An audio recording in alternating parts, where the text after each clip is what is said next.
Sometimes I get a lot of random thoughts, and I think it's good to share some of them. And allow me to share this thought today about money and risk. Now, there are people who don't invest, not because they don't have money, but because investing is risky. So they don't want anything to do with risk. No matter how small the risk is, they don't want anything to do with risk. And we all know that all investments are just a trade between risks and return. But now, this is my thought, and this is what I want to share and want you to think about it and tell me whether it makes sense. Whether you invest or not, whether you avoid investing even in the least risky investment like the treasury bonds and the treasury bills, even if you avoid investments like it is a plague, your money is still exposed to risk. Do you agree with me or niko na story zangu?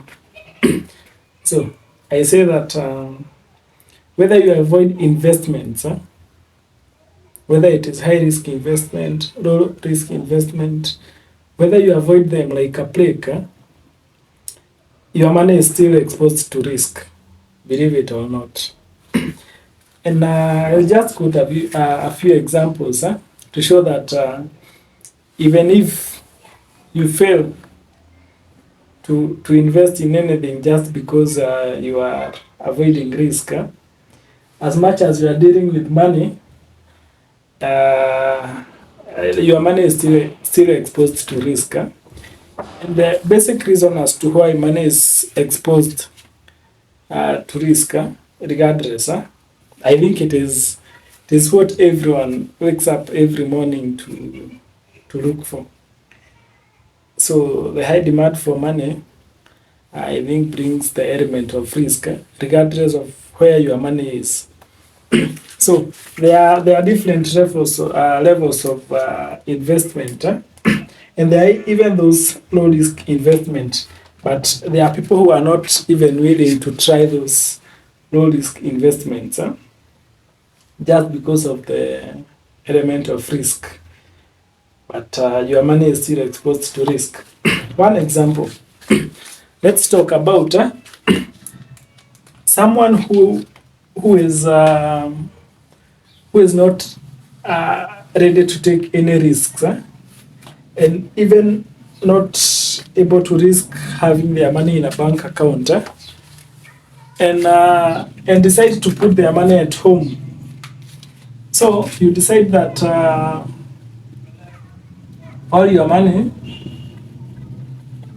will be at home.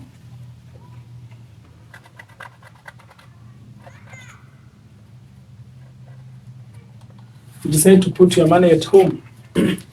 Is that money exposed to risk simply because you have it at your house? Is that money exposed to risk? What do you think? And personally, I think that even money stored in the house, it's still exposed to risk. And one of the big threats that the banking sector was fighting with in those early days, as they tried to bring banking into the economy. It is what we call, I don't know, CG. I think people used to call it under the mattress bank, under the mattress.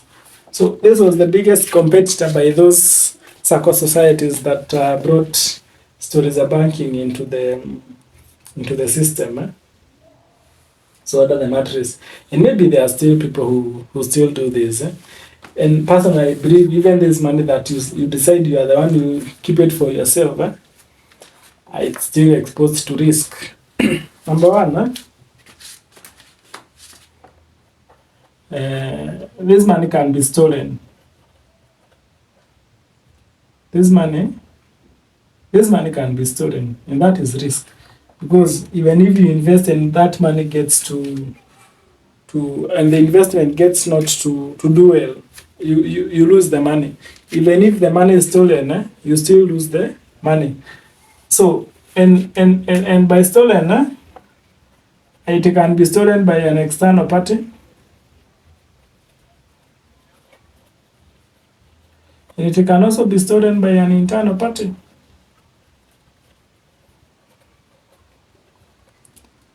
Your own spouse can decide to steal your money. Of course, we have had cases that someone has been saving in those home banks, maybe for a whole year. Then hapo katikati their spouse alishatomboa ile kakitu akatoa pesa yenye ilikuwa ndani na akakafunga vizuri, so jamaa anaendelea kuinvest. So at the end of the year he finds that the maths are not mathing, they are not making sense. So huyu alioshwa na internal party. So that is one of the risk that your money is exposed to, even if you decide to hold on it anytime. Number two, maybe the money can be destroyed, maybe burnt down.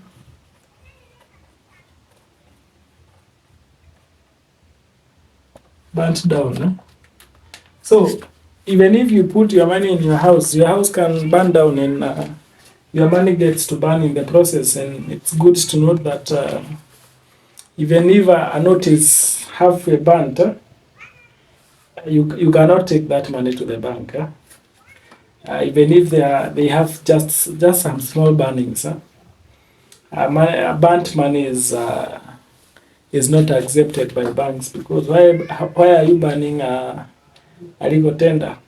So that is another risk. Then the other one is the money can get sold. You might think that you have placed your money very safe wherever you place it, but you get to realize that if you put some money at the same spot for so long, the money will get old, and you start getting even. So you might come to check your money and just to realize that your money is in pieces. So you still lost the money. You did not invest, you did not get any return, but your money was still exposed to risk, and it got sold. Then tuachane nao watu wa kuweka pesa kwa nyumba. You have seen that it is still exposed to risk, and it is the same as if you choose to be working with your money around, so that every time you have a risk, you come with a way of dealing with that risk. Maybe for the part of maybe the house burning down, you can decide to be carrying the money with yourself. Like every time you have a bag that holds any money that you own. For the part of being stolen, you can decide also to carry it with you everywhere you go, but you only cater for the internal part, for the internal thief, but now you'll be exposed to other thieves outside there. So that is one element. You decide to put your money at home, but get to realize that money is exposed to some risks. Then number two, we say that you advance and agree that you'll be putting your money in a bank account, and you don't want anything to do with anything beyond the bank account, because you don't want to take any risk. But you still get to realize that the money that is in your bank account is still exposed to risk, and right now the risk is even way more than before. I guess anyone who has a bank account, regardless of the bank where you are holding the account, you have come across fraudsters.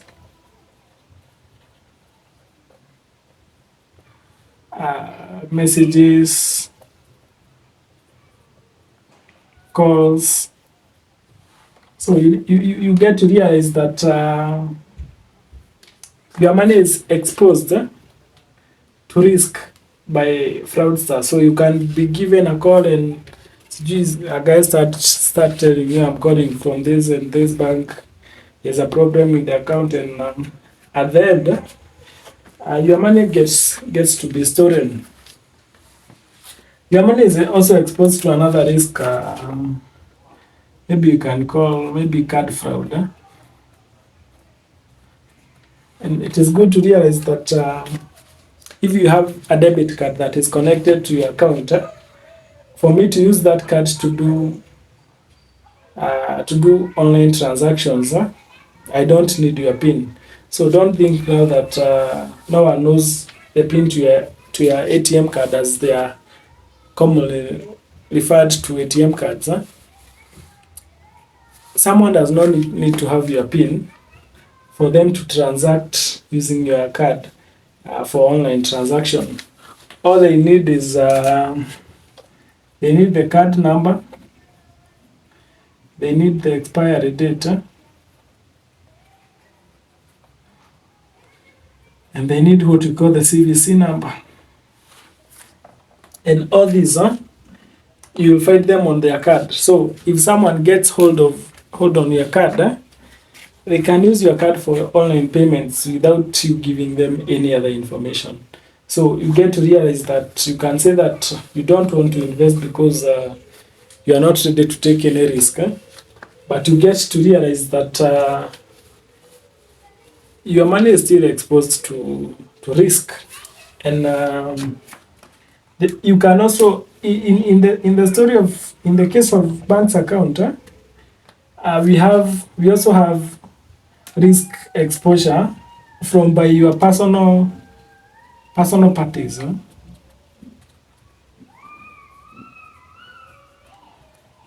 By personal parties, I mean maybe your family members,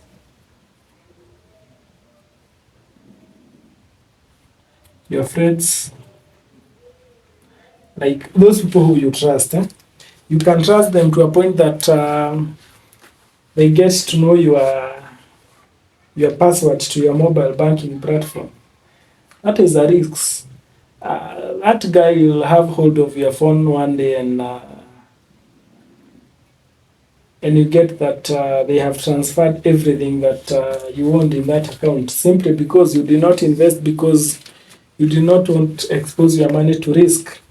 At times you might find a parent saying that they left some money in their account, but the money is nowhere to be seen, and they have been having their phone all along. But if you get to listen to the story, you realize that it is the son who has been transferring their money to their own M-Pesa platforms. So you get to realize that that money is still exposed to risk. So this is just a simple illustration that whether you decide to invest or not, whether you decide to put your money under the mattress or wherever you choose to put your money, that money is still exposed to risk. And in these cases, it is worse because you are exposed to risk and there is no return. You see, when you invest your money, regardless of how small the returns might be, yes, there is the element of risk, but there is also the element of return. But choosing not to invest to avoid risk, you'll be exposed to risk, and you'll not be subject to any returns regardless of what happened. Hakuna wakati utaweka 5,000 kwa hiyo home bank yako and miraculously ikuwe imekuwa 5,100. So that is my school of thought. Regardless of how much you try to avoid risk, your money will always be exposed to risk. Think about that and tell me what you think.